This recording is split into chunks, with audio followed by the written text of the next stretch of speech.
السلام علیکم ورحمۃ اللہ وبرکاتہ۔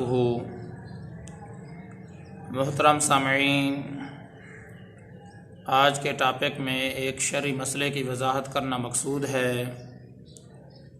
وہ شرعی مسئلہ یہ ہے، خانہ کعبہ کی طرف منہ کر کے تھوک دینا جائز ہے یا نہیں؟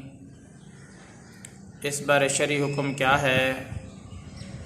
تو مختصراً آپ حضرات کی خدمت میں عرض کر دیا جاتا ہے کہ کوئی بھی جو مسلمان ہے جس کے دل کے اندر اللہ تعالیٰ کا خوف ہے، چاہے وہ ادنا مسلمان ہی کیوں نہ ہو، گیا گزرا ہی کیوں نہ ہو، نماز ہی نہ پڑھتا ہو، تب بھی اس کے دل کے اندر خانہ کعبہ کا احترام ضرور ہوتا ہے۔ تو اس احترام کے پیش نظر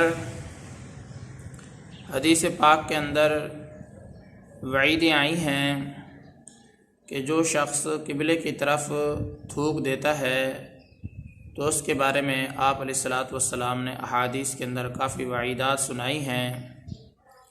چنانچہ حضرت ابو ہریرہ رضی اللہ تعالیٰ عنہ سے مروی ہے کہ آپ علیہ الصلوۃ والسلام نے فرمایا، جس کا مفہوم مبارک یہ ہے کہ جو شخص قبلے کی طرف تھوکے گا تو وہ قیامت والے دن اس حالت میں آئے گا کہ وہ تھوک اس کی دو آنکھوں کے درمیان یعنی پاشانی پر ہوگی۔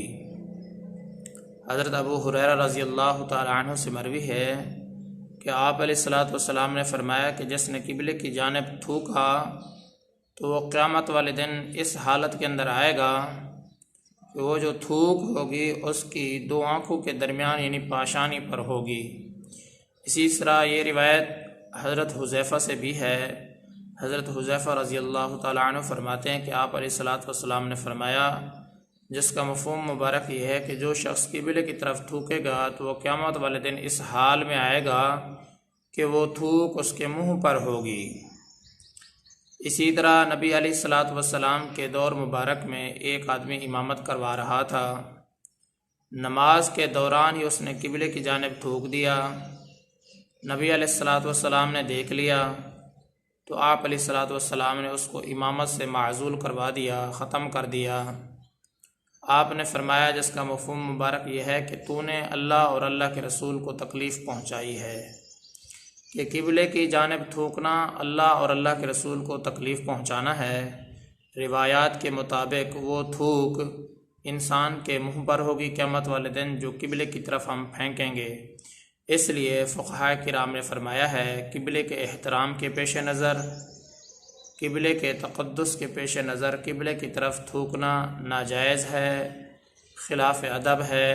حتیٰ کہ بعض فقہاء کرام نے یہ بھی فرمایا ہے کہ قبلے کی جانب تھوکنا حرام ہے۔